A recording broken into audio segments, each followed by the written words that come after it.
We appreciate you investing your time with us this evening, and we're able to offer these webinars free of charge because of generous donations from people like you and other of our major donors.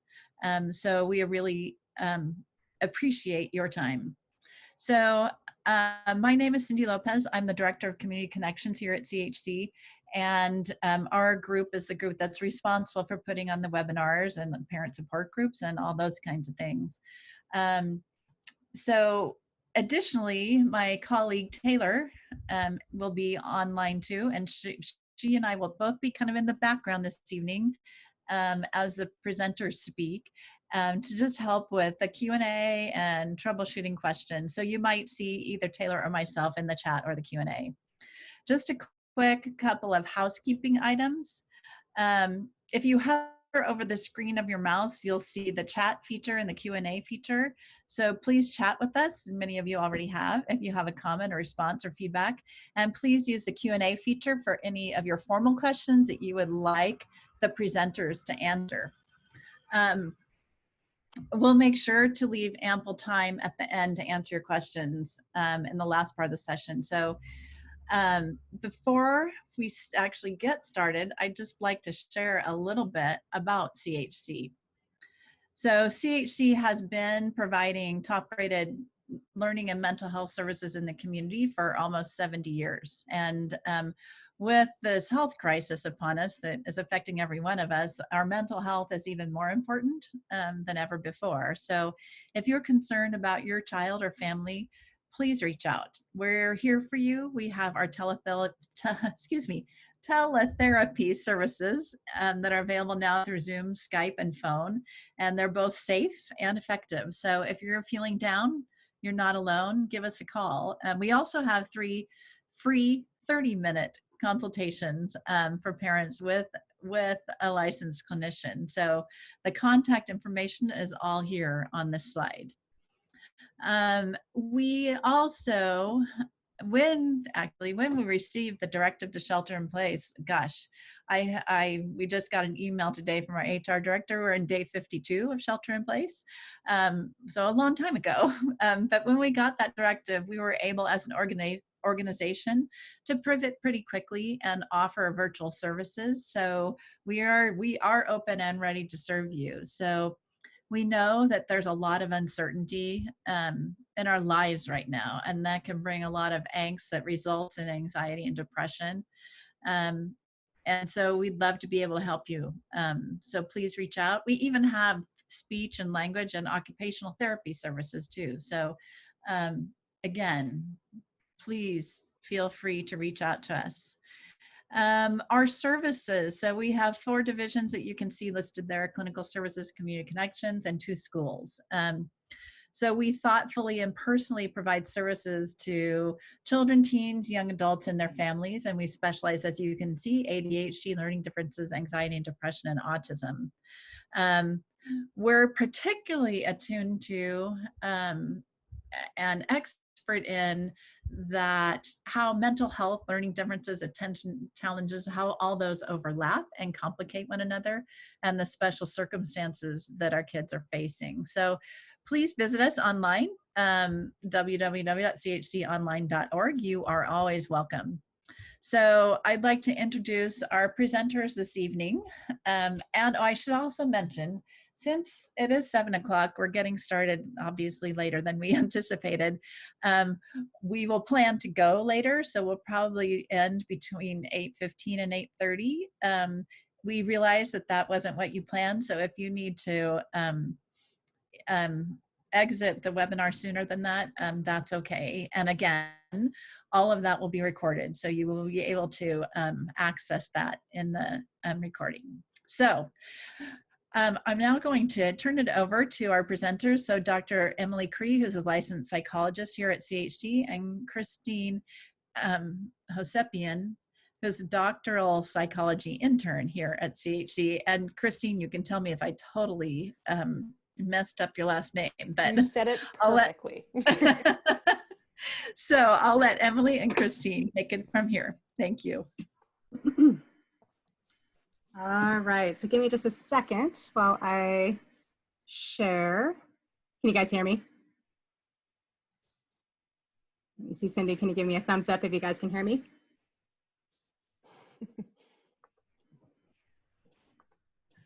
Christine, can you hear me? Yeah, you can hear me? Oh, okay. So I got to share. So there we go. Sorry about that. Here we go. So now I'm sharing my screen with everyone.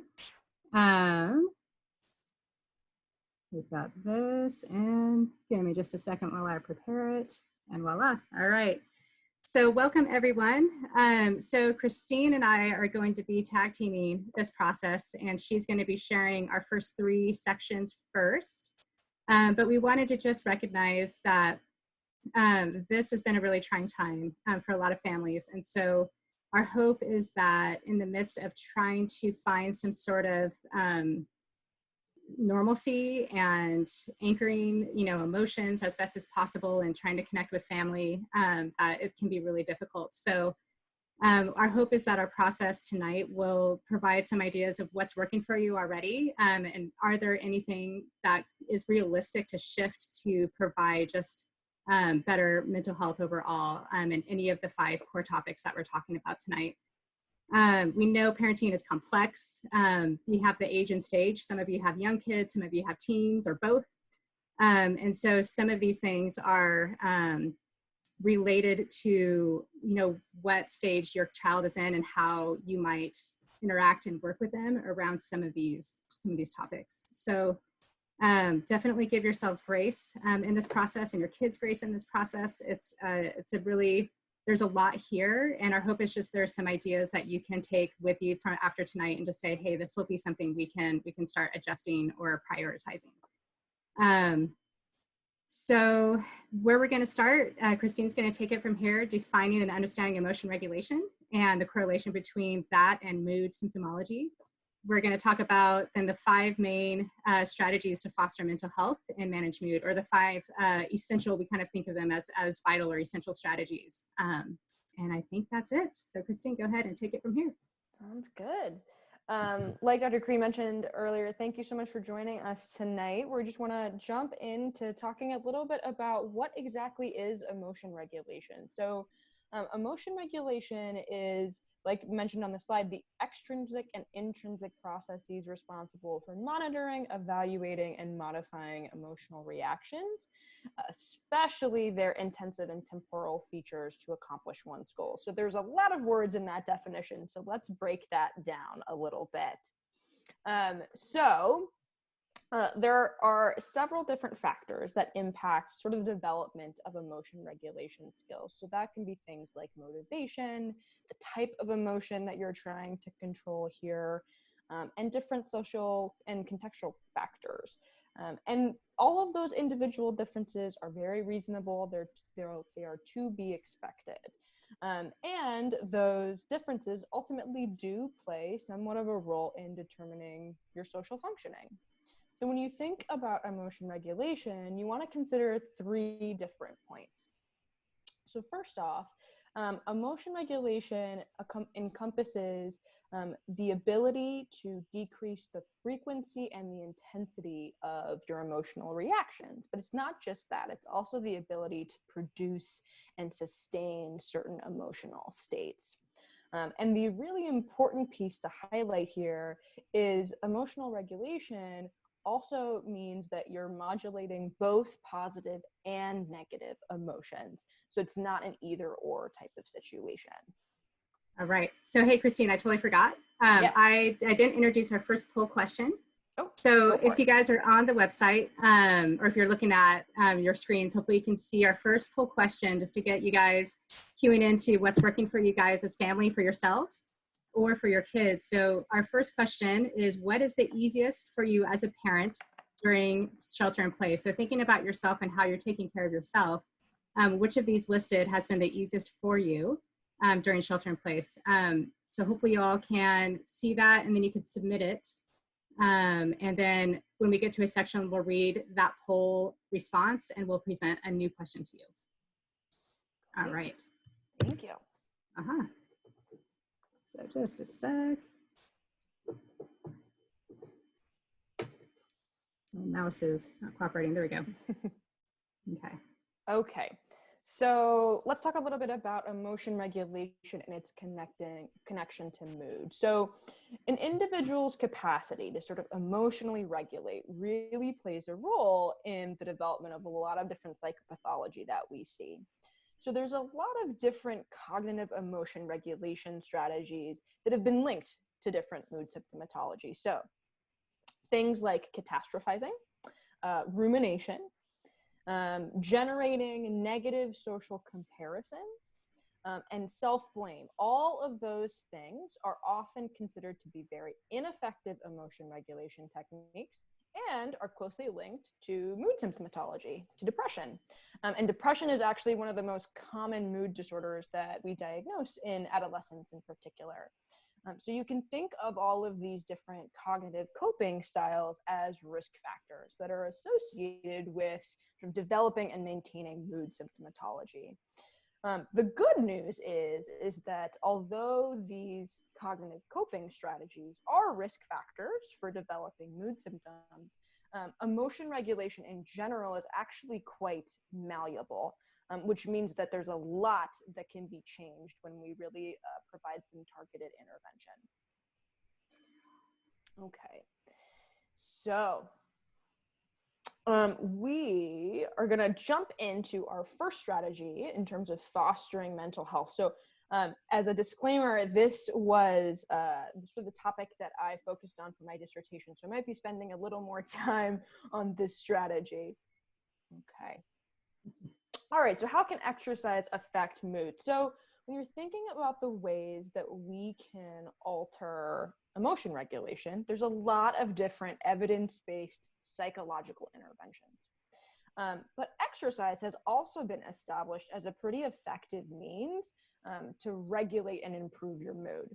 So specifically, exercise has been really effective in the modulation of depressive symptomatology along with anger.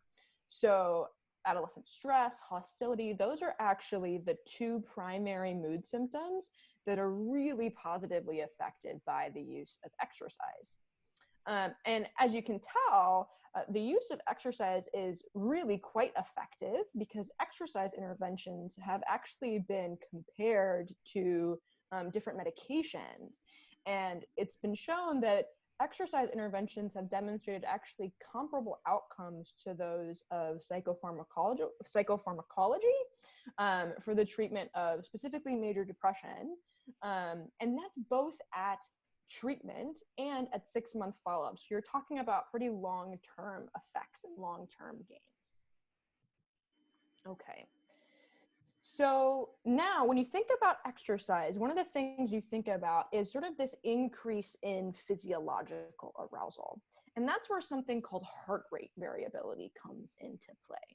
So heart rate variability can be thought of as sort of the ease with which you can shift between high and low states of physiological arousal. So what does that mean? What it means is that heart rate variability really ultimately represents sort of our physiological marker of our ability to emotionally regulate during really stressful physical and emotional experiences. So you're capturing from a physiological perspective someone's capacity to self-regulate, right? And something that's a bit counterintuitive about heart rate variability is that actually the higher the heart rate variability, the more adaptive the response to a physically taxing and emotionally taxing situation. And we're going to actually dive into why that's the case in the next slide. Okay, so let's take a bit of a quick look into what exactly happens on a physiological level when we come across very emotionally charged situations, right? So everything starts with this emotionally stressful situation, okay? So at this point, your body is arming itself with what it needs to approach the challenging situation. So it activates something called our sympathetic nervous system. And this is a system that's responsible for our physiological arousal. So things like increased blood pressure, perspiration, constriction of blood vessels, our pupils dilating, things of that nature. So this elevation in our sympathetic nervous system basically elicits a corresponding elevation in our heart rate. Makes sense, right? So you might think that at this point, your complementary nervous system, your parasympathetic nervous system, would kick in here to calm you down. Now, that would be the case for someone who had developed really strong emotion regulation skills, but that's typically not the case at all times for all people. So the activity of your parasympathetic nervous system, the thing that's supposed to calm you down, is actually somewhat buffered because your sympathetic nervous system is so overactive, it's overshadowing it with sort of these increases in heart rate, right? And so ultimately, this cycle really leads to very dysregulated emotional responses, okay? So now, if you take a look, let's take a look at the next slide. So now when you look at this, let's take a look at how this process shifts when you introduce sort of higher heart rate variability in the mix, right? So again, starts the same way. There is some emotionally charged situation, right? And that then leads to your sympathetic nervous system being activated, right? But then at this time, this is when you throw in exercise into the mix.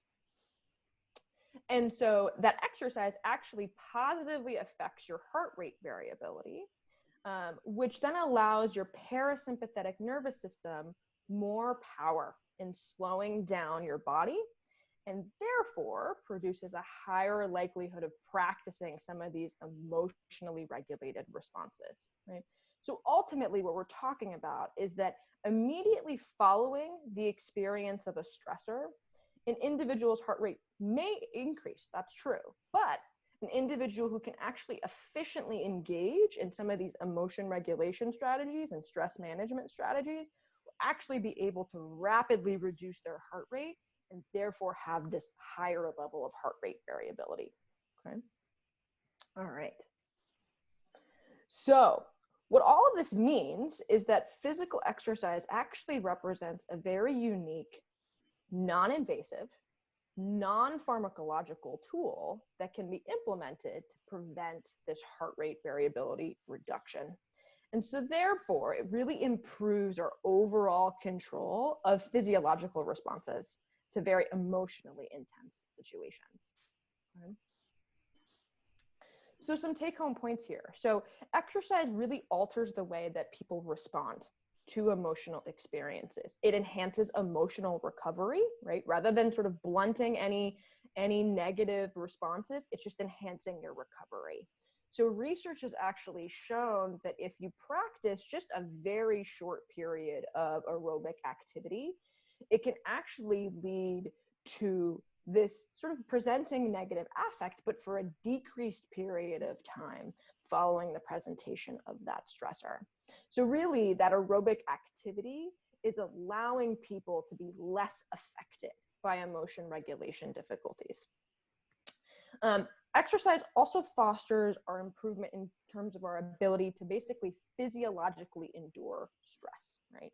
So physically fit individuals are more likely to return to sort of physiological baseline with greater ease and are less affected by the negative effects of things like rumination, right?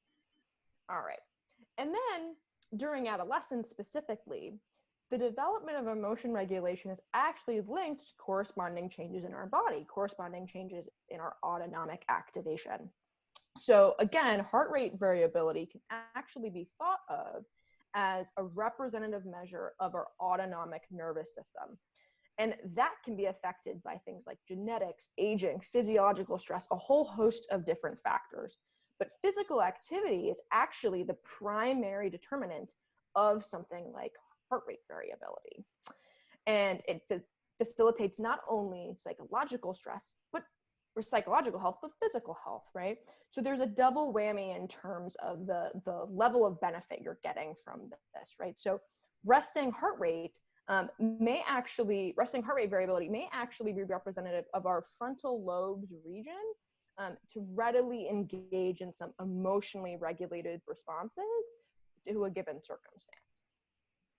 Okay, why don't we go to the next slide?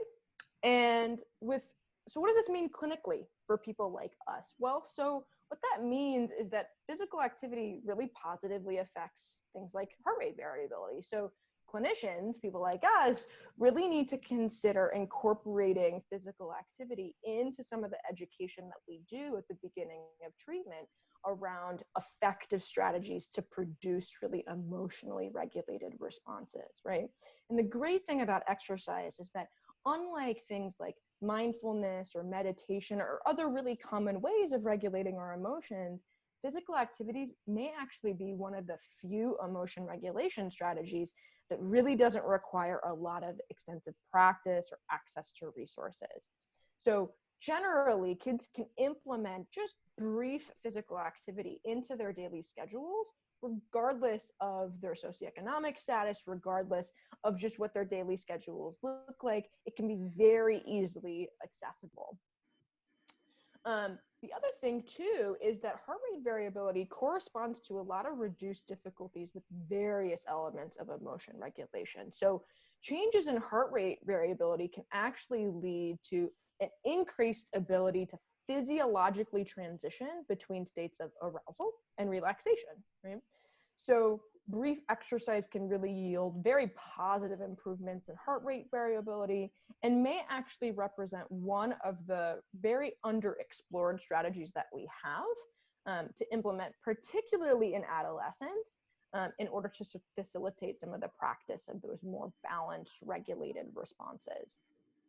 And the addition of that exercise to your daily routine can really foster your ability to just basically physiologically endure stress and quickly return to baseline. Now, again, what I mentioned before is that there's not only sort of this psychological improvement in health, but a physical improvement in health, right? So just a brief bout of exercise can lead to a pretty significant improvement in overall physical health, right? And ultimately that leads to lower health costs, less financial strain, less financial burden.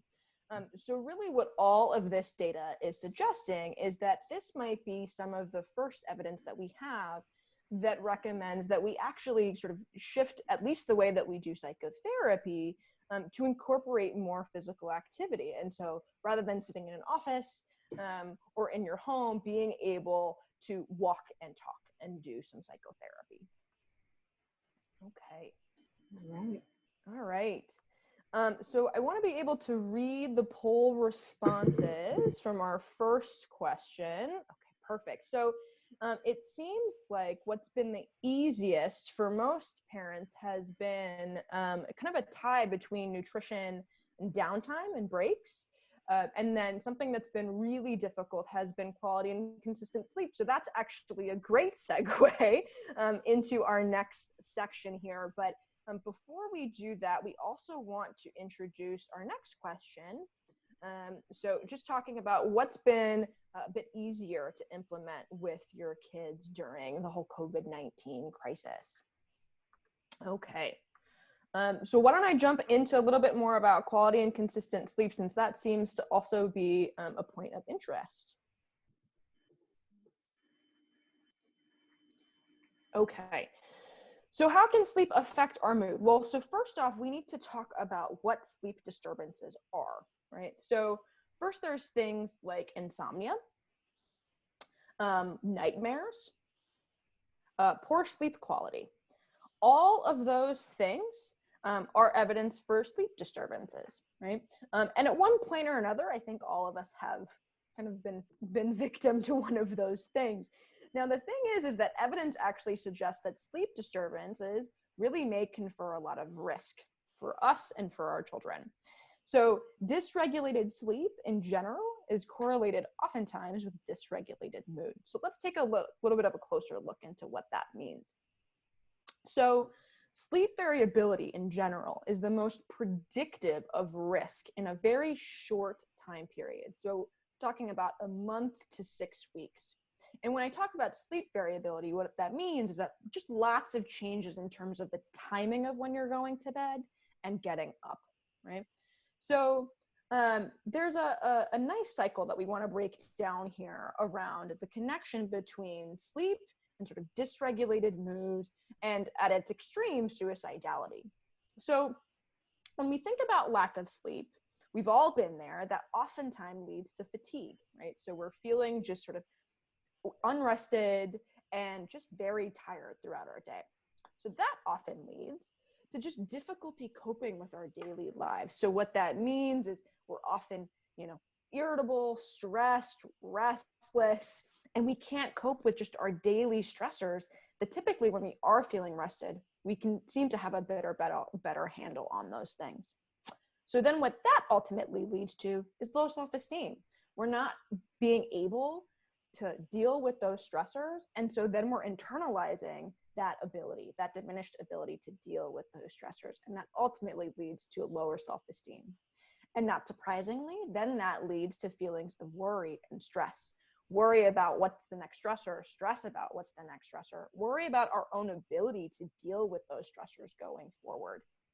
And then at its extreme, then it leads to increased suicidality, right? Because all of this irritability, this restlessness, these feelings of worry, this low self-esteem, they're culminating in these very difficult emotions to process for kids and teens. So what all of this means is that sleep is actually a huge factor in increased risk for suicidality, right? So if you think about it, what we've known is that among adolescents in particular, if sleep disturbance is present, there's actually a 10-fold increase in risk to suicidality. So, and we've confirmed that sleep is an independent risk factor across populations. Doesn't matter what socioeconomic background, it doesn't matter what study design people are using, it doesn't even matter how they're measuring sleep exactly. What we do know is that sleep is a huge risk factor, particularly in teenagers. But the good news is that we can modify sleep and poor modulation of sleep therapeutically. And that actually impacts the level of risk that we see amongst teenagers. Okay, so let's take a deeper dive into some of the consequences of poor sleep. So, and this is, again, particularly tailored towards teenagers because they seem to present the greatest risk here. So when we're a teen, we have normative changes in circadian rhythms. Now, what does that mean? Well, our circadian rhythm is kind of when our body naturally shuts down and naturally wakes up. And so as a teen, that idea of when our body is supposed to shut down and wake up shifts.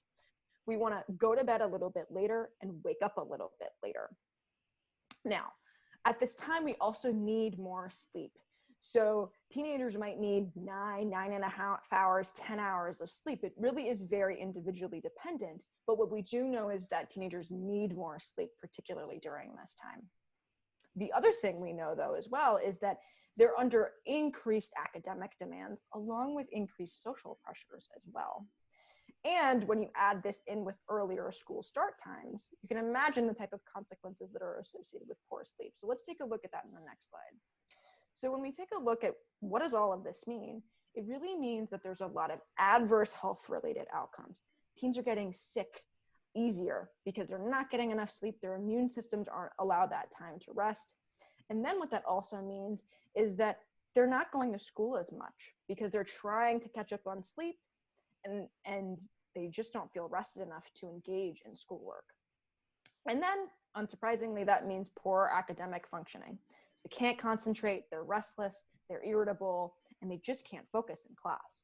So ultimately, something as little of 1 hour less of sleep actually can be tied to greater odds of hopelessness, suicidality, suicide attempts, and substance use. Okay, so now kind of the big question is, what is sleep hygiene? What can we do to sort of change this cycle, right? Well, so for starters, we want to limit daytime naps to about 30 minutes. Napping doesn't actually make up for inadequate nighttime sleep. That's a myth. A short nap, however, about 20 to 30 minutes, can help just to improve your mood, alertness, and performance. The next thing we want to do is we want to avoid stimulants like coffee, caffeine, close to bedtime. We also want to exercise to actually promote good quality sleep. So just as little as about 10 minutes of aerobic exercise, so things like walking or biking, can actually drastically improve nighttime sleep quality. And so for the best night's sleep, most people say, avoid strenuous workouts close to bedtime. Now, the effect of intense nighttime exercise is actually very individually dependent. And so it differs from person to person. So you want to find out what works best for you. You also want to sort of steer clear of foods that can be disruptive right before sleep. So what that means is foods that are really heavy or rich foods, fatty fried meals, spicy dishes, citrus fruits, carbonated drinks, all of those things can trigger indigestion for some people. And when that occurs close to bedtime, it can really lead to some painful heartburn that disrupts sleep. We also want to sort of ensure adequate exposure to natural light. So this is really important for individuals who actually don't get a lot of nature exposure, don't venture outside very frequently. So exposure to sunlight during the day, as well as darkness at night, really helps to maintain a very healthy sleep-wake cycle. We also want to establish a regular, relaxing bedtime routine.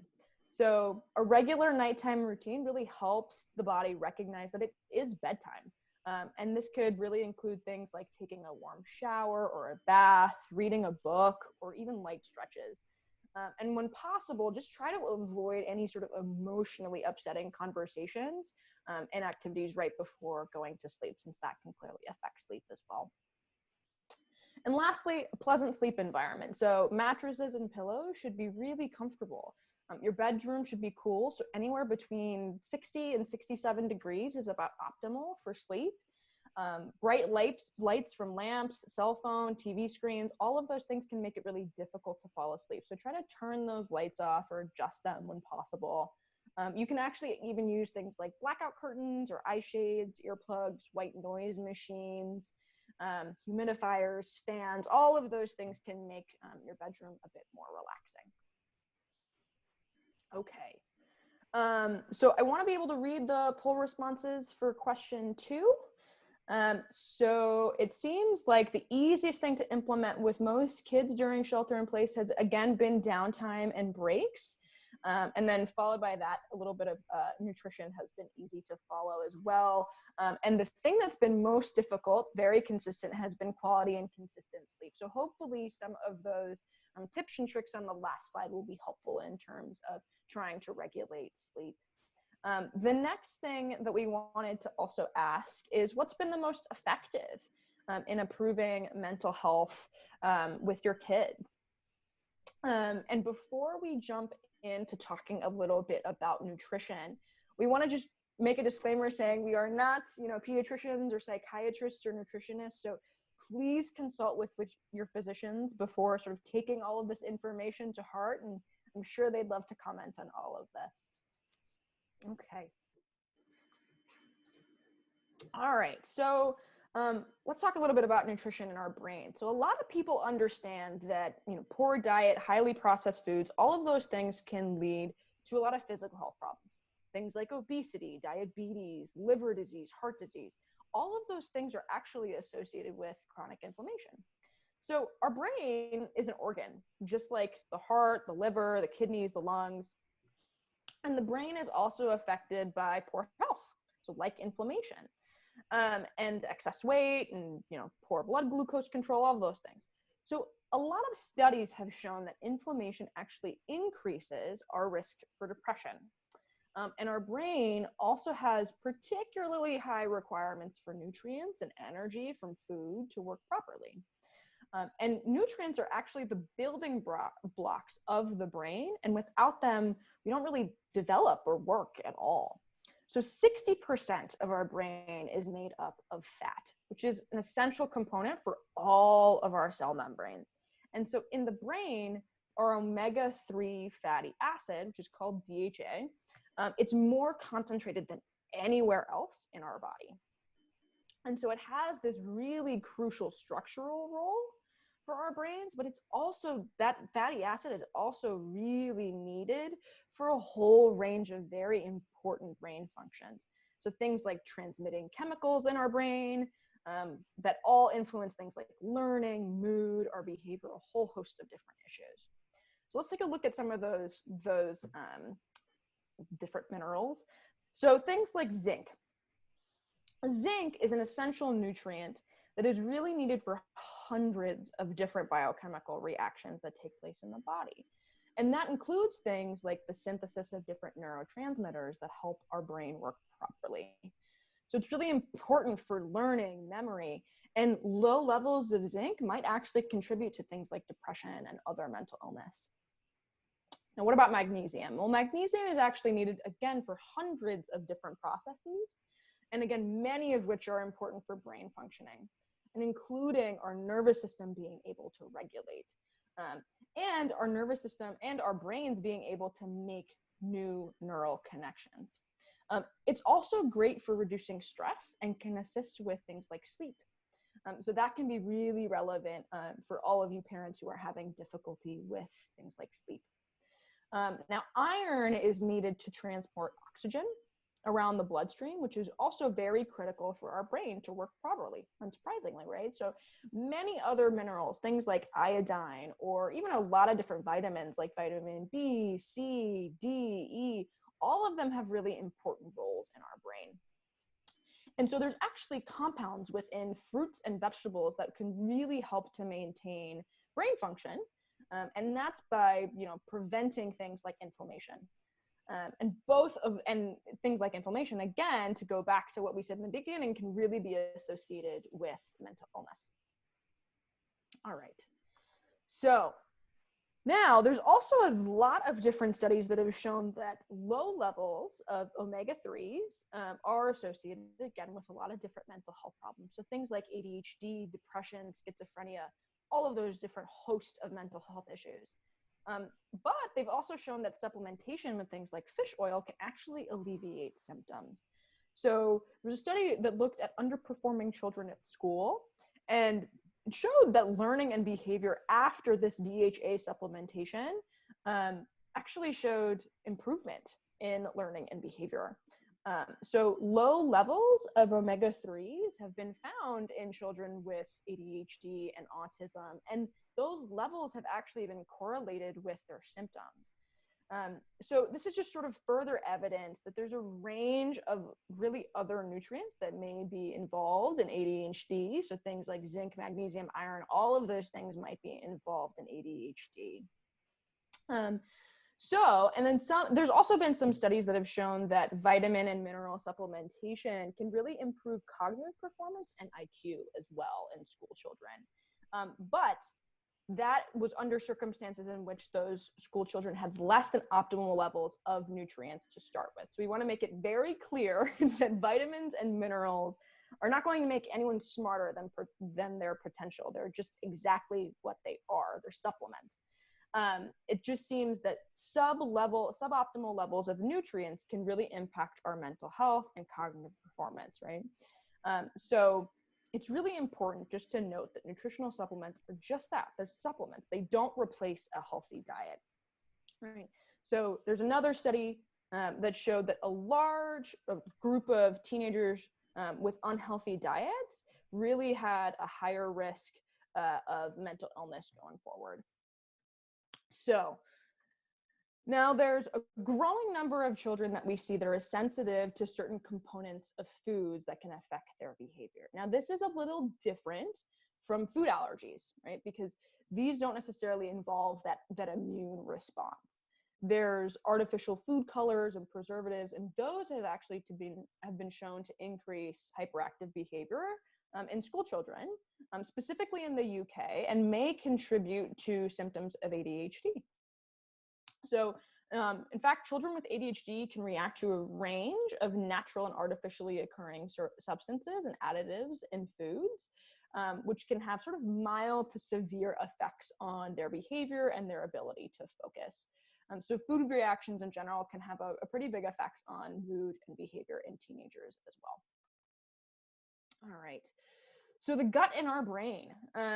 So food reactions have been related to poor gut health. There's been an explosion of interest in the last few years regarding the 100 trillion bacteria that we have that live inside our bodies, and mostly that bacteria lives in our gut.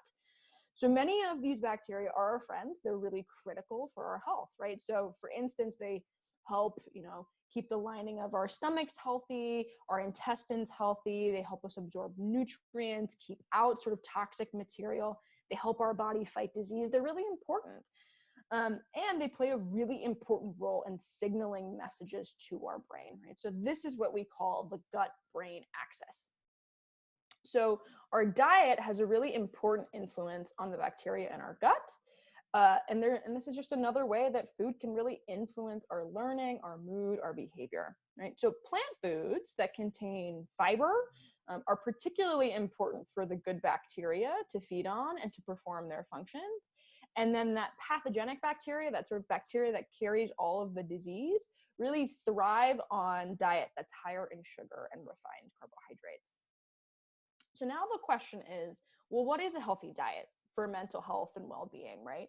A healthy diet for our body is also really a healthy diet for our brain. Now, there's a lot of different diets out there, right? So it's very easy to get very confused about what is healthy and what isn't. It's really quite simple. So the important factor that all of the diets out there have in common is that they focus on avoiding processed foods and eating whole foods. So cooking with raw ingredients and trying to avoid foods that are just from a packet. Okay. So brain food, what is that exactly? So brain food is a diet that's high in plant foods, right? Naturally high in nutrients and fiber.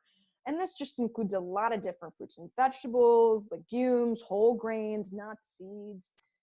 It's also really important to eat a good amount of healthy fats. So in particular from things like extra virgin olive oil or avocado or oily fish, things like salmon, tuna, mackerel, and nuts. So almonds, hazelnuts, walnuts. And in fact, there's just a lot of research that shows that diets that are high in healthy fats and low in refined carbs and high in plant foods have the best impact on our health and on maintaining a healthy weight. Okay, I just want to read the response to our last poll question before I hand it over to Dr. Cree. So it seems like the most effective in improving the mental health of your kids has actually been exercise. So I hope at the beginning you can kind of take the take-home message that just something as quick as 10 to 15 minutes of exercise can really drastically improve mood, sleep, and our ability to sort of have a nutritious diet. All right, and then it also seems like on the other end of that spectrum, nutrition has been the least effective in improving mental health with your kiddos. So hopefully those tips and tricks will help going forward. All right, Dr. Cree, I'm going to pass it over to you. All right, sounds good. And then looking at the poll percentages, we have connection and attachment being kind of the second as being the most effective in improving mental health and mood with your kids. So that's perfect. We're going to talk about that in just a second. The next poll question that we have, oh, you know what? Just a second. Yeah, so we're going to pause here for just a few minutes. If you all want to type in questions in the chat room, that you may be having that Christine presented on the first three topics, feel free to type those in, or if you've been asking questions already, then we can have Taylor read those off. So just a sec.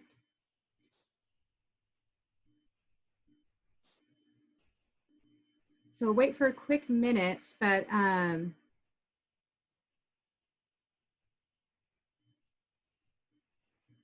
if you don't have questions yet, we will have a time at the very end to go over questions. But if you have any questions that are relevant to exercise, sleep, nutrition, or any of the details that Christine talked about, feel free to type those in.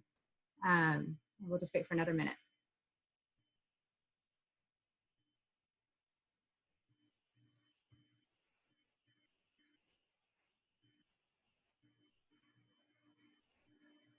All right. We'll go ahead and go. Christine, thanks so much for all of that information. That was incredibly, yeah, all the details, very important as we think about what we need to prioritize for ourselves and for our kids in terms of improving mental health and managing mood as best as possible. So one of the other really important factors to helping our kids and their mood and anxiety in managing mental health is connection and attachment.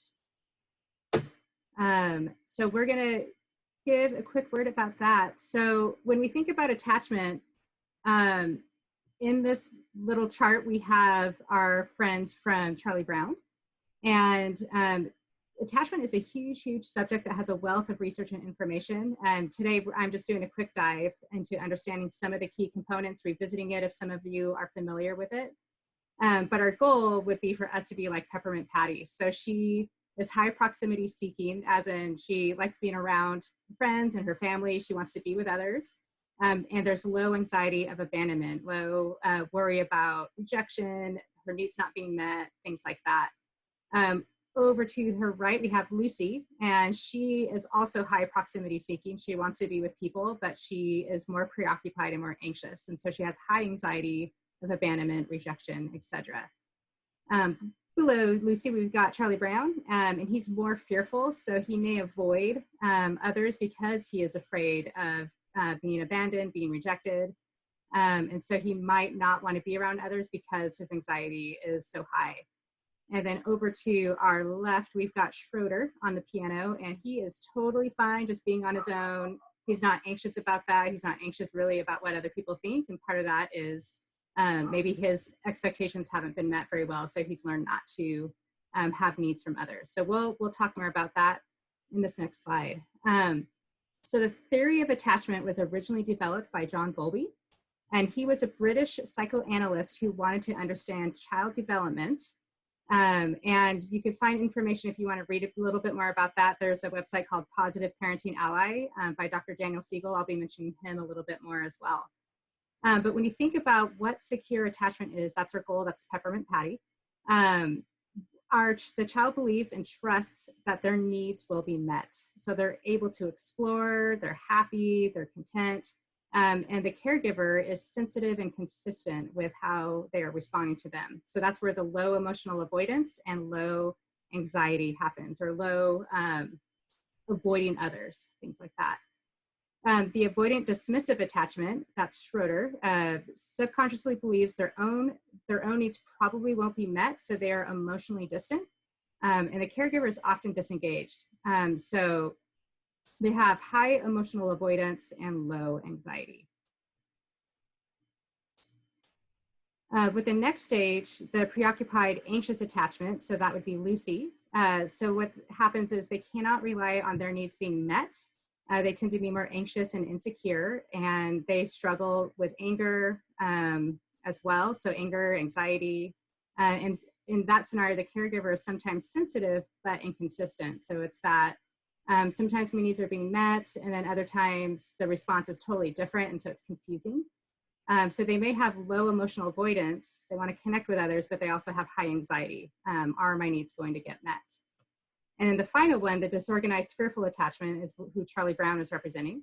Very confused with no strategy to have their needs met, maybe depressed, angry, and passive. And that's where the caregiver is extreme or unpredictable or shaming. And then so there's high avoidance and high anxiety. So when we think about what builds secure and connected relationships, we think about learning to attune and to validate your child's feelings and experiences. So with attunement, it's being aware of what another is experiencing and responding to it. So if you look at this baby here, you might be thinking, gosh, they are feeling upset, maybe they're scared. So I'm tuning into their needs. And then the validation piece is conveying that the person's experience is significant and not to be dismissed. And so one example of that could be, tuning in, saying, oh, I see that the baby's upset, so I'm going to pick it up. And then my validation would be, hey, I know you're feeling scared, or I know you're feeling hungry. We're going to help you out. So I'm validating the child's experience. Where the dismissive example could be, you see the baby crying and you might say, well, that's not that scary, or that you're not that hungry, you just ate a little bit ago. So that's a dismissive experience that then creates the anxiety. My needs aren't going to get met. And if that happens enough, then sometimes the child or teen might think, well, why even ask? My needs aren't going to get met. So the goal of how we build a secure relationship is how, as parents, are we tuning into our kids and making sure that we're validating. In a word on validation, validation doesn't mean, so if someone flunks a test or they're really missing their friends during COVID and feeling really stressed out and upset about that, validation doesn't mean, well, you should be feeling this upset as you are. Validation is just saying, I hear that you're feeling really stressed out, or I hear that that was incredibly upsetting. And so it's validating the emotion. It's not necessarily validating what they think about it so much. Like, this is the worst thing ever. So it's kind of the validation. Some people or some parents worry that if you validate, that means you're saying, yes, you should feel as bad as you feel. It's just recognizing your feelings matter. And I see that you're really having a hard time with this. Okay, so the 4 S's of showing up, there's a book that I've really appreciated. It's called The Power of Showing Up by Dr. Siegel and Bryson. And they are, I think, some of the gurus they do research together, and they write on the research that they've come up with. And so they've written a lot of books, and this is one of the most recent ones that they just released into 2020. Can I say what year it is? So it's called The Power of Showing Up. So I wanted to share just some of the details that they focus on in the book. So being safe, that's the first S. So keeping kids safe and making them feel safe. The other piece of that is we're human beings. And so with secure attachment, it doesn't mean that as a parent, you're not making any mistakes. We all make mistakes. That is the truth of it. So the goal is when a mistake happens, that you can repair that when needed. So that's apologizing, being able to recognize and acknowledge, like, hey, I'm so sorry I yelled the other night. I was stressed out myself. I'm having a hard time with what's going on, and I snapped, and I apologize for that. So it is okay to make mistakes. And that's again, going back to being patient and gracious towards yourself and patient and gracious towards your kids. The other S is being seen. Truly seeing your kids means being attuned to them and understanding their inner life, responding to what we see in a way that kids feel felt.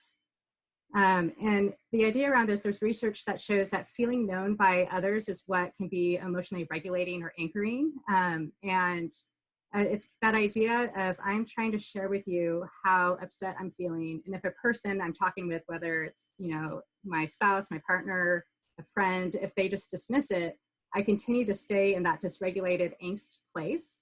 But when a person is able to validate and say, hey, I hear you, or I see you, that I feel understood, there's an easing down of the emotions. They're not so escalated. That it doesn't mean that I'm not still upset, but maybe the level of how upset I am is not as intense.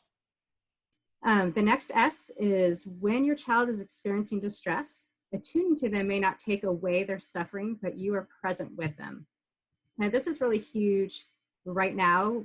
All of us are really struggling in different ways with the shelter in place and the reality of a pandemic. And these seminars, therapy, talking with friends, it doesn't take away the fact that there's a lot of suffering happening in the world.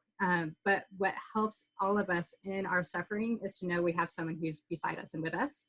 And sometimes that might mean that you might not even be saying anything. You're just letting that person know, letting your kid know that you are available and you're there for them when they're ready to talk. And to make sure you're in a place where you know you can stay calm and provide empathy. And then also knowing that, hey, I can give you space. If you just need to be by yourself, that's okay too. But your child knows that you're available to talk with. So that's the soothed piece of that. And if you're feeling distressed or you're feeling stressed out, it's knowing what you might need in that moment to take care of yourself. So even thinking, gosh, do I need to get better sleep? Do I need to go for a jog? How have I been eating lately? Doing those things that help you be regulated, because part of your kids' regulation is being able to connect with a parent. And as a parent, how available can you be? And that might mean, hey, I need a break, and that's okay. I need to go take care of myself for a little bit, but I want to be available maybe later on this evening. So once these 3 S's are put in place and those are consistent, then that's what builds security. So your kids will be more secure. And that helps them be able to launch. So they'll have more emotional regulation, and then they can learn to help themselves. It's the idea of launching into being more independent with certain things. All right. There was a question. Let me just see really quick.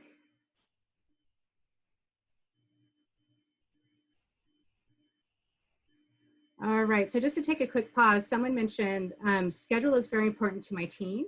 His mental health is much better when there's a schedule, but we're finding it incredibly difficult to maintain a schedule when school is online. Any suggestions? Yeah, I think there's been so many different versions of how school is going. And so, you know, Christine, if you have any input, feel free to chime in as well. But I think, you know, the collaborative piece of talking to your teen about, hey, this is what we're noticing, and it seems to be building up a lot of stress and things aren't getting done. And so if you have Zoom class or Google Meet, whatever it is, from a certain time of day, scheduling breaks, saying, hey, let's go ahead and get some off-screen time, and what time do you think would be a good time to start focusing on your work again and getting your homework done and keeping up with your classroom expectations. So I think anytime you can be as collaborative as possible with your teen while maintaining limitations, it's really helpful. So if they're not getting their work done, as a parent, you might say, you know, as far as screens and video games or social media or what have you, those are privileges. And so we want you to have those privileges. We want you to connect with your friends. But if you're not getting your work done, we need to figure out what might need to go for right now until you're able to start getting a schedule that's working for you. So that's just some ideas around that. It's not easy, but if you can help them with scheduling, it definitely helps with the predictability of the day and reduces like the stress and procrastination a little bit better. Any other thoughts on that, Christine? The only other thought that I would probably add to that is that sometimes just having visual reminders of that schedule can be really effective. And having, just like Dr. Cree mentioned, having your teen or your child involved in creating that visual schedule. So there's a very clear expectation as to what is scheduled for him for the course of the day. Exactly. Yeah. And having it printed out in some sort of way where it's written down or on a whiteboard, that visual piece definitely is helpful. All right. So when it comes down to the 4 S's, really the core idea is it comes down to building trust and love. And when kids have a secure base, they can launch, explore, become independent, and then connect with others. Some of the research around friendships and connections. So when you think about, especially right now, what are some ways that your kids or your teens are staying connected during the shelter in place? What are some ways you as parents are comfortable with? So there's been some families I've talked with who will host like a get together where there's either in their backyard or at a park. So doing whatever is legal right now and appropriate for our county's expectations. But going to a park and the friends are hanging out, and maybe there's a parent nearby doing their own thing, but they're just making sure the kids are maintaining the social distance. So at least they're connecting in person. Going on a walk together or a run together, all those things, all depending on your level of trust with your kids. And then also some families are saying, you know what, part of this means more time on screens because that's one of the other ways that they're connecting with their peers is through whatever social media and video game and talking to each other. So thinking about what are some ways we're really making sure our kids are staying connected with friends. And then also outside of the whole shelter in place, what are the other safe places and great places your kids are connecting? So through sports or religious groups, volunteering, maybe you're a parent who really loves having your kids' friends over. So you're kind of you're hosting a lot of play dates or a lot of get-togethers. So just, we live in a very busy society. So it's just really thinking about what are ways that our kids are just connecting with friends without expectation or performance being connected with that. Sports can be hard because sometimes, or oftentimes, there's a lot of expectation around it, but there's a lot of great things that come with sports too. So with friendship and connection, children's friendships are closely associated with children's positive well-being. So children who enjoy close friendships are more likely to experience higher levels of happiness, life satisfaction, and self-esteem, and less likely to be lonely, depressed, or victimized. So that's a huge result, just talking about why friendships, why connection matters. And friendships are also predictive of greater self-worth and coping skills later in life. So we need relationships is the bottom line. And how are we doing that as parents? Providing relationships as best as we can, and how are we helping our kids stay connected? And obviously there's all sorts of things that can make that difficult. All right, for this next slide, we have our final poll, and let's see if that can be brought up. There we go. All right, so there's a two-part to this question. So the first part is, which one of these things seems the most important to improve right now for you? So as a parent, when you're thinking about, man, my teens and my kids are super stressed, I'm feeling super stressed. It's kind of like the being in the airplane and putting the oxygen mask on first, and then putting the oxygen mask on your child. So we understand it's really important as parents when you're feeling stretched in multiple directions. Is there something that you feel you can do right now that's going to help you kind of maintain more emotional regulation and availability for your kids? And then the second part of that question is, which one seems the most important to improve right now for your kids? So go ahead and answer that, and we'll read that at the end of our time. Okay, so the next section is downtime and breaks. Maybe sometimes this is the easiest. At the beginning, you were saying which one is maybe the easiest. This one can be because your kids want to be able to just do whatever they want. And so they're very good at getting their downtime and breaks. The question is, what is the quality of that downtime and the breaks? So some research on why downtime and breaks are important for mental health. There are research benefits of brain breaks. And we think about just breaks as in, I'm done with my work for the day, I'm gonna take a break, or taking some breaks in the middle of doing the work that we're doing. So the benefits of brain breaks is it increases productivity, it reduces stress and negative mood. We develop creativity and pretend play, our kids do, etc. It's an opportunity for kids to work on social skills, for us to engage with our friends. It boosts brain function and focus, and shorter lessons equals sharper focus. So you think about, hey, I want my kids to sit down for the next hour and they need to finish their homework. Sometimes it's a matter of, let's focus for 20 minutes, have a 10-minute break, come back and do another 20 minutes. That can really help with focus. One of the things I wanted to mention, there's a research that basically talks about rest is not idleness, and there's implications of the brain's default mode for human development and education. And so there's some researchers who did at USC and MIT, and they used an fMRI scanner to examine neural activity during the brain's default mode, and noted that a state of rest that's usually associated with taking a break or letting our minds wander. And in that state, the brain is highly active. So when you think about, you're just taking a break, you're not doing anything, what they're showing is in those studies in the fMRIs is that there's actually a lot of brain activity happening. And there's a different set of regions in the brain that are lighting up versus when someone is focused on studying or learning or other things. So you're actually activating other parts of your brain, which is really helpful. We don't want to just use one part of our brain all the time. We want to, like, what are the different ways we can actually really access more of our brain? And so that's what they're showing is the default rest mode of your brain is actually starting to activate another part. And so that's where you get a lot of the these different types of activities, or these benefits start to increase because your brain has the opportunity to engage those other parts. So let me see.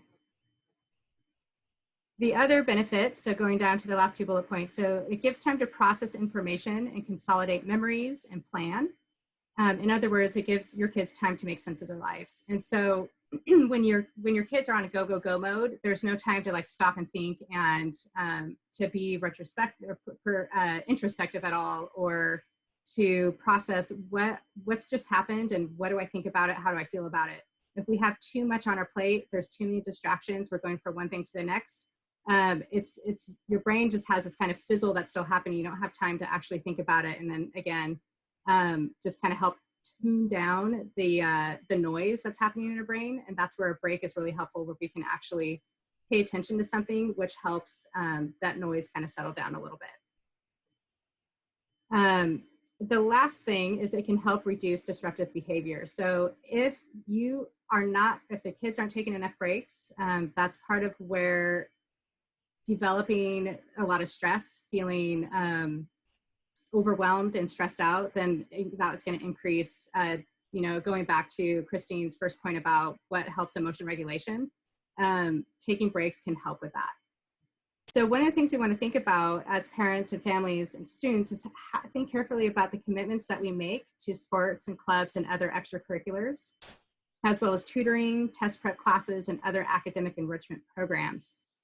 So with Challenge Success, that's an organization in Palo Alto area that connects with Stanford. But what they're saying is there's no one thing that is likely to cause overload, but the combination of several contributes to the lack of free time and time for sleep, so that many students are experiencing a lot of disruption.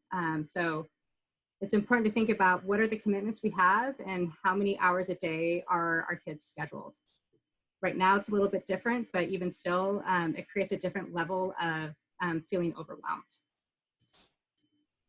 All right, so rest is indeed not idleness, nor is it a wasted opportunity for productivity. One of the things that is, when you go back to the 4 S's, when you think about what's helping kids with developing an independence around how to take care of themselves, our hope is that kids learn how to manage their time and cope with uncomfortable feelings such as boredom and impatience, or maybe some anxiety and sadness, so that they can learn to solve their own problems. If there isn't time to rest, then they aren't engaging that higher level of thinking of how do I deal with the situation that's making me uncomfortable in some sort of way. So downtime actually gives them the emotional and cognitive space to recognize that, in fact, there are problems that require solutions. And then it gives the brain an opportunity to think deeply about those problems and think of possible solutions. So that's also one of the things when you think about resting and idleness and even boredom, sometimes that's part of what starts stirring up the ability to problem solve and think through things. One of the difficulties, though, is we live in a world with endless distractions. So being on screens creates a lot of distractions, and it also can become a way of avoiding problems. And also being overproductive and overscheduled can also keep kids from the opportunity to think through what's going on in their life. So again, we want to engage that higher order thinking, which is an important executive functioning skill. So one of the things we think about what true downtime is, it's an opportunity to de-stress and really relax. And when children are overscheduled, it increases the risk for anxiety, depression, burnout, and other serious psychological problems.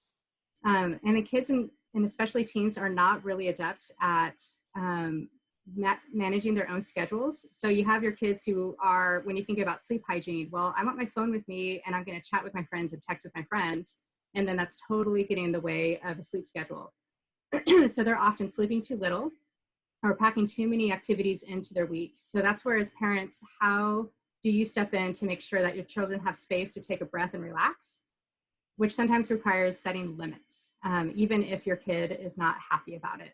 So again, always encourage however you can do that in a collaborative way that's creating buy-in and you're hearing your kid's voice or your child's voice in that decision-making process. But it's also important as a parent to say, hey, getting enough sleep is really important. And so maybe that means we're going to take your phone out of your room by 9 p.m. Are you going to have someone, if they're used to having their phone in the room all night, have a reaction to that? Absolutely. But I think part of that is knowing what's getting in the way of your child's mental health and what do you need to maybe step in and start having some boundaries around, maybe a little bit more sternly. So the age and stage of this also depends on what's the problem with, what is your child working or struggling with as a younger child versus a teen or a middle schooler. So all of us, the bottom line is all of us need unstructured, quiet time. And if you see that your child is not sleeping enough, or they seem more moody, teary, or angry than usual, it might be a good time to evaluate whether more downtime is required to help them feel happier and less stressed. And the other question, again, going back to how I started this section, was what type of downtime are they having? And if most of it is on screens, then that's not the quality downtime that's going to really help their brain calm back down and be able to think through life in general. All right. So what type of breaks are effective? So thinking about not screens necessarily, not that screens are all bad. Definitely let your kids have YouTube, screen time, whatever you feel is appropriate for your household, things like that. So I'm not saying screens are all bad. I'm just thinking, what are the most effective breaks? So short brain breaks are best when they are active, because when you're active, it increases endorphins and it increases positive feelings. Being outside, which increases vitamin D and may increase being active and connected with nature and others. And again, there's an integration of, talking about exercise and how exercise is really important for our emotional well-being, and that can be included within what a break is. There's also, not on screens as I was saying before, another break is just daydreaming, creative play, relaxing, just what am I doing with my time? And that's where boredom comes in. That can increase being creative. So I know there's a lot of complaints from kids that I'm bored, there's nothing to do.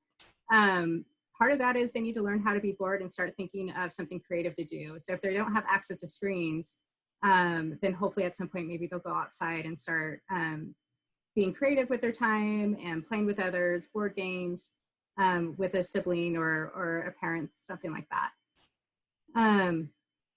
So when we think about when kids are bored, also there's more room for artistic creation. There's also more room, like taking a relaxing bath or doing artwork and playing, like those all playing outside are all part of what an effective break is in that, the daydreaming creative play. So the longer physical activity also improves cognitive brain function. So Christine talked a lot about this already with being, with exercising. So just tying in again, that downtime can include exercising, and that being active can increase cognitive brain function. And then it also helps then after that being prepared to focus on your work. So a single bout of moderate intensity and physical activity has been found to increase neural and behavioral benefits, which can accompany or is associated with increased attention and increase to a cognitive task. Sorry, I'm stumbling over my words there. So when you are being more active, then afterwards you have the research is showing that your brain can focus better to a specific task afterwards. So, and when children who participate in 30 minutes of aerobic physical activity were in comparison to kids who were just watching television, and that was a big difference. So if your break is watching television versus being active, your ability to focus after that, there's a huge difference between that. So when you think about when you are sleeping or napping or exercising, when an idea pops into your head, or, oh, that's right, I should do this. That's part of where your brain is having the opportunity to do, even if you're not totally thinking about it, you're not cognizant of it. Sometimes those ideas pop into your head because you're allowing your brain to engage in other regions, which helps with problem solving. All right, so I think that is it for me. There are a lot of resources that you can look up to flesh out a lot of the things that we were talking about. We have, with understood.org, they have a lot of information there. The Power of Showing Up is the book I was talking about.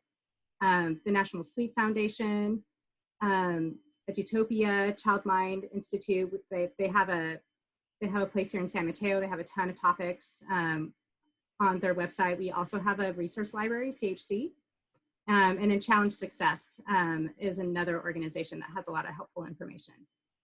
The other thing I wanted to make sure to share, we're all sheltering in place, but I wanted to make sure to emphasize that CHC is providing all of our services via telehealth or via teletherapy. So we have, let me see. can't stop. I'm trying to get to the website. Sorry, just a second.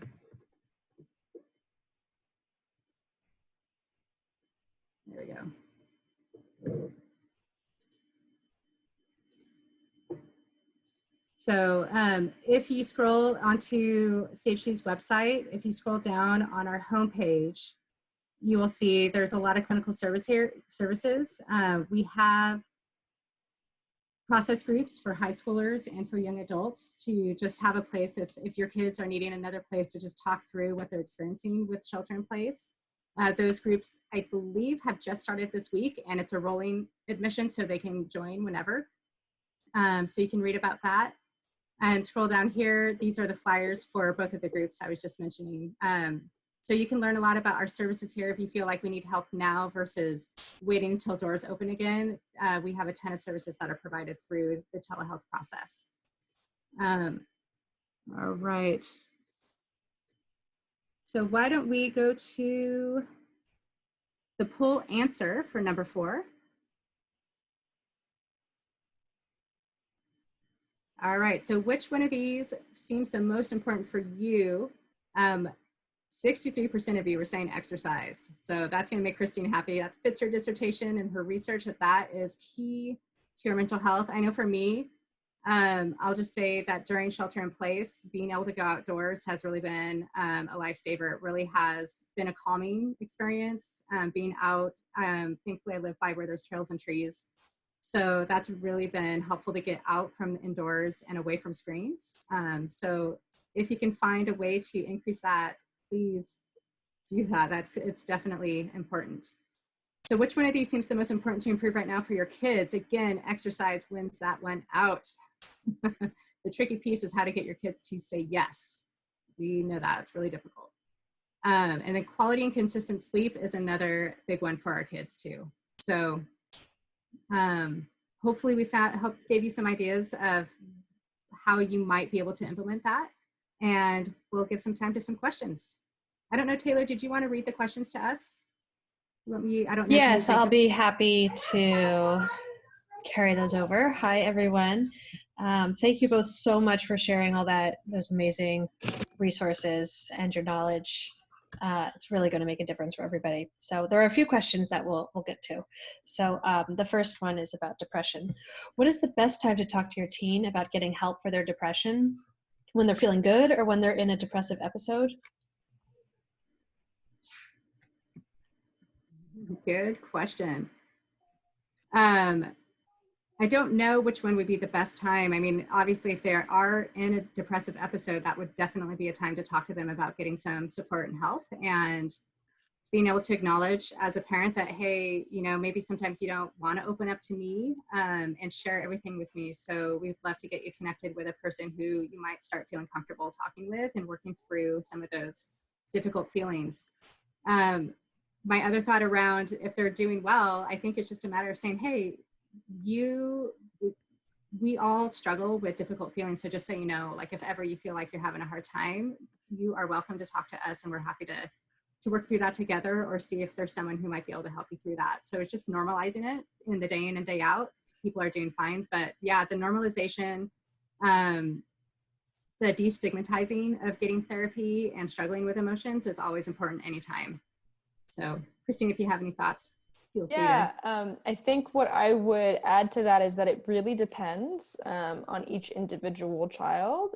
What we do know is that sometimes it's a little bit harder depending on where their mood is at to sort of process novel information. So especially if therapy is something that's novel and new to them, that they haven't ever really experienced, we really want to make sure that they're in a state of mind where they can really truly understand what therapy looks like. So regardless of when you decide to tell them whether they're in that depressive episode or they're feeling a little bit better, really just want to offer them some really accurate information around what therapy looks like, dispel any myths they might have around what therapy looks like, and just say that it's really a place for them to talk about what's going on in their life, and it's not, going to be any sort of offering any judgment of their current life decisions or anything like that. It's really just a place to process what's going on, and also provide them with tools so that they can achieve the goals that they want to achieve. So I think the only thing that I would add is just really appropriate and accurate education around what therapy looks like, and just sort of listening and hearing any of their concerns and worries and dispelling those as much as possible. Thank you. So regarding sleep for a 13-year-old, what are the consequences of oversleeping? This is getting close to 11 hours of sleep. That's a great question. So I think, again, the answer to that is it depends. So if there is a consistent pattern in which they're oversleeping, I think the biggest thing that I would be concerned about is potentially some mood symptoms. So like we said, lack of sleep can lead to a lot of irritability and restlessness. Oversleeping might be indicative of some stress, some anxiety, some worry, some depression. We just don't know. It depends on each child. But if there's a consistent pattern of oversleeping, I would be concerned about some mood symptoms as well, and would really want to open up a conversation with my child around, are there certain skills and tools that we need to implement? Are there certain things that we need to take away from your schedule, just so that we can ensure that you're getting just the right amount of sleep? So it's kind of like finding the golden mean, not oversleeping and not undersleeping, but finding sort of that right amount of sleep. Okay, another balance question in a way. Downtime is definitely something that we need help with. My teen only wants to do something, usually screens. We don't give her screens most of the time, but she gets bored if she can't think of an activity to do. She will not do short movement breaks. Any ideas of what a kid with ADHD can do during brain breaks? Well, I mean, that's where the movement breaks. I'm trying to think with, I'm sorry, I was trying to find a website someone was asking about, so my attention is split. Part of it too is, how do you do some reinforcement strategies with helping your kids choose to do something else? So they often will go to what they want to do and nothing else will work. And so if it's a matter of saying, hey, you can create a visual list of here's the activities that you can do, whether it's resting on the couch to walking around, the neighborhood together for 10 minutes to 10 jumping jacks. If they have the choice, this is what you can do for a quick brain break. And then giving them a range, like we'll give you a star after you do that, and then you get 10 stars. So part of that is, how do you help motivate them to choose something different when their default is to say, I just want to be on the screen. So it's easy for the kids to say no to other options if what they really want to do is to, go watch YouTube or play a video game. So sometimes incorporating that could be helpful with positive reinforcement. And in a similar vein, how do we engage the higher thinking in general when kids are taking breaks? I don't know that there's a why don't you start thinking about problem solving right now kind of thing. I think it's just the reality of when your kids are taking breaks, it's just a natural thing that can happen as far as life, just being able to process their own life. I mean, you can certainly give them a prompt of like, hey, I noticed that you've been having a really hard time with something, like, maybe if you think about that while you go on your bike ride today, that might be helpful. We'll see if we can talk together afterwards. But I think that the point of what the higher order thinking was more about, it just is a natural process oftentimes. In terms of problem solving, there definitely is executive functioning skills training for kids who have a hard time with the problem solving process. So there could be more of like a prescribed or a therapeutic component to, hey, let's really look at what happened. Let's talk about what emotions and feelings you had, and let's talk about how you responded and what could you do next time. So there could be more of that kind of scripted process with it. So just a quick thought. Okay, another exercise question. My teen does not exercise, is not an athlete. He may go for a walk, but that's not aerobic activity. Are you comfortable if all he does is go for a walk, even if it's not aerobic? He doesn't want to ride his bike. Yeah, actually, walking does count as aerobic activity. So yes, definitely going on a walk even as little as 10 or 15 minutes does show improvements in terms of mood. So to give you a little bit of context, we did an intervention. It was literally just a 15-minute walk once a week, along with obviously some psychotherapy, and there were really significant improvements in terms of emotion regulation and ability to handle really stressful situations. So anything as short as 10 or 15 minutes of a walk, especially if he's doing it daily, is not something to scoff at. So yes, 10 to 15-minute walks are great in terms of improving mood. I think that is good news for all of us. Yeah. So, and then thank you all for being here. We do have one more question, and that is both Dr. Cree and Christine. Do you have any parting thoughts for us? If there was one thing you wanted to make sure parents took away from tonight's session, what would that be? Oh, that's a good question. I know. I don't know. I think I just go back to the reality that this is an unprecedented time that we're all dealing with, and to remember to have grace for yourself. I think that's the word that popped into my head. Pushing yourselves or trying to push your kids, if that's creating more sparks and conflict, I think it's just knowing we're trying to do the best we can. So yeah, I think being gracious is just a big thing, and also trying to take care of yourselves. Yeah. I think I'm going to piggyback off of that theme, Dr. Cree, and just mention that anything that you can do, moving the needle even just an inch, is enough. It's good enough. It's in the right direction. So whether you get a kid who's not an athlete and goes on a 10-minute walk, that's a victory. If you have a child who is sleeping 4 hours a night and then they sleep 4 hours and 15 minutes, that's a victory. Getting your child to eat broccoli when all they eat is carbs all day, again, a victory, right? So cherish the small victories that you have, and it's all leading towards the larger global picture. So yeah, I think appreciate just the small movements that you can make during this really stressful time. Well, thank you so much again. And thank you, audience members, for being here and for your questions and participation tonight. We will be sending a link to the survey, and then all of the resources will be sent out to you as well with the recording soon. So again, thank you for your support tonight and for coming out.